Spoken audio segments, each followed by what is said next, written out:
Okay, here we are. Tomorrow starts the snowstorm, apparently of all snowstorms. And it is currently calm and quiet. We have about a 3 degree. We have about a 3 mile per hour wind currently. It is 9 p.m. Eastern. It's currently 22 degrees with 78% humidity outside.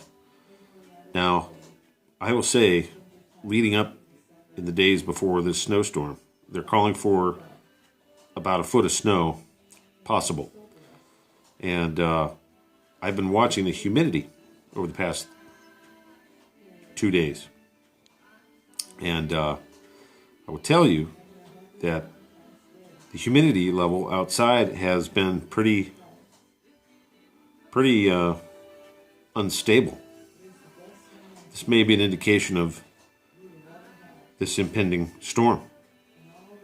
I'm not a weatherman. I'm not a meteorologist.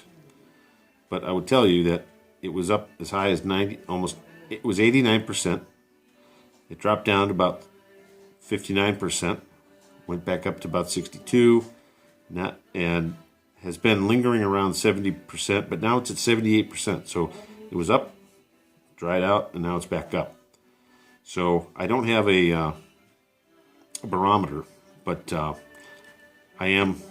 that's next on my list. So we're going to see what happens here,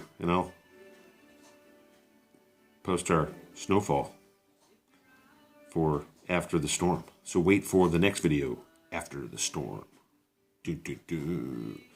From Northern Ohio, this is Jeff with Jeff Outdoors, currently indoors again, back at the desk in the Homestead Supply Room. Thank you for watching. Thumbs up. Giddy up.